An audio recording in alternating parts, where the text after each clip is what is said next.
আমার দেখে হাসতেছে, দেখছেন বাচ্চাটা খেলতেছে। একটা সুস্থ বাচ্চা এটা বুঝবেন কি হবে, আপনার বাচ্চাটা ডায়রিয়া হয়েছে অথবা বাচ্চার শ্বাসকষ্ট জ্বর হয়েছে, যে দেখেন হাত ধরে আছে আমার, দেখছেন মানে তার শক্তি আছে।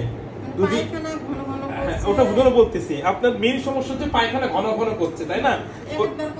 হ্যাঁ, কাশি। এই জন্য তো বাচ্চাটাকে এতক্ষণ ধরে দেখতেছি। এই যে হাতটা আমার ধরে আছে, দেখেন কিরকম শক্তি করে ধরে আছে, ছাড়তেছে না। আর দেখছি কিরকম করে হাসতেছে, দেখছেন হাসিটা দেখেন।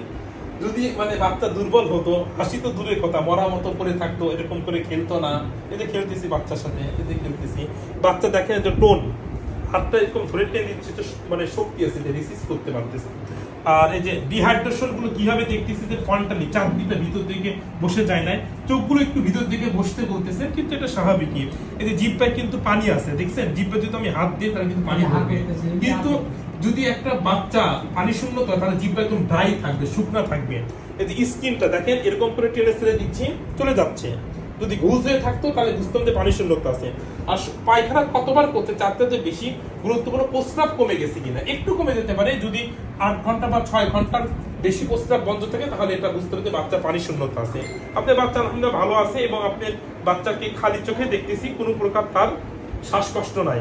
চেস্ট ইনড্রয়িং, অর্থাৎ নিঃশ্বাস নেওয়ার সময় ভিতর দিকে ডেবে যাচ্ছে না, এবং ঘন ঘন নিঃশ্বাসও নিচ্ছে না, অর্থাৎ তার শ্বাসকষ্ট নয়। হয়তো একটু ঠান্ডা আছে, যেন কাশতেছে।